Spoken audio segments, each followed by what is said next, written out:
Hey YouTubers, we have a Kitchenaid double oven. This actually has a microwave on the top that has no power. The display has no lights. First thing to check is the breaker and the breaker box. This one uses two breakers to operate, so make sure both breakers are in the full on position. If there's still no power, it could be this fuse that pops. This lives right underneath the control panel, and this is on the more modern double ovens. So this is what it looks like. To get it, you have to pull the oven out a little bit, and then you're going to take out these screws on the side of the control panel. Once you get these screws out, you can tilt the control panel out towards you, and then you can easily replace the fuse. And on today's model, we're dealing with one that doesn't have this easily accessible fuse. Instead, the fuse is on the back. So we've got the door open. We're gonna have to get the whole oven out of the wall to be able to replace it, but it's not too hard to do. We're taking out these Phillips head screws that are holding on the side trim plates.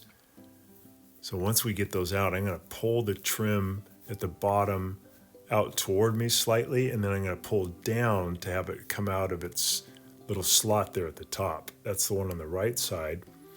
And I've got another one on the left side. These are just decorative pieces that cover up some more screws. So I'm going to pull it out, pull it down, and these are the mounting screws that are holding it into the wooden cabinet.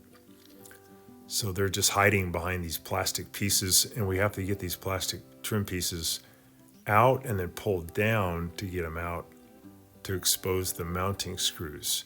So now I'm using a Phillips head screwdriver. I'm going to pull them out. There's just 4 of them, 2 on the left and 2 on the right. And when you take out a double oven like this, you got to make sure you've got the power off, so you can turn off the breaker. And then you want to make sure you have something underneath it. I'm using this platform. This is something that painters use to stand on, but you just find something that's about the same height as your oven. I'm also taking out this lower panel here at the bottom, and there's a couple of Phillips head screws holding it on, and then I'll get that out of the way, and then I'm going to pull on the oven door to help slide the oven out of the cabinet and onto this platform to hold up its weight.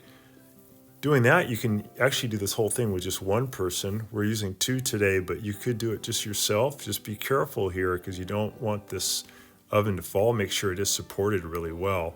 They're pretty heavy and you could get hurt if it fell on you. Again, we do have the power off. That's important.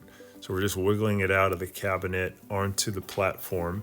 That's going to allow us to pull it out a little further so we can get behind it. Usually the conduit that brings power to it from behind is long enough to allow you to pull it out slightly away from the wall to give you access. We just got to get these panels off the back. They're held in with a series of Phillips head screws. So once you pull them out, you'll be able to get to what's called a high limit, which is kind of like a fuse.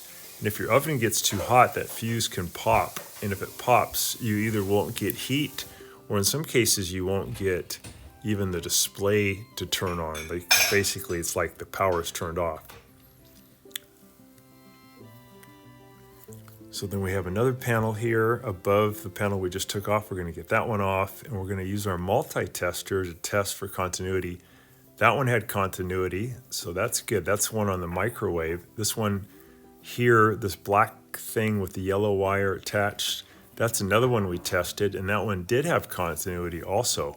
So we took the top panel off and we came upon this thing, which is called a noise filter. You want to remove this green, the one with the green nut, green arrow, the red arrow, and the yellow. You want to remove those fasteners and you can get this thing off. So right where that red arrow is, remove that, and then you want to replace this part. And it's called a noise filter because it cleans up the electrical energy coming in. But in our case, it acted like a fuse. It got too much electricity and melted a portion of it. So we replaced it, and now we got power and it works great.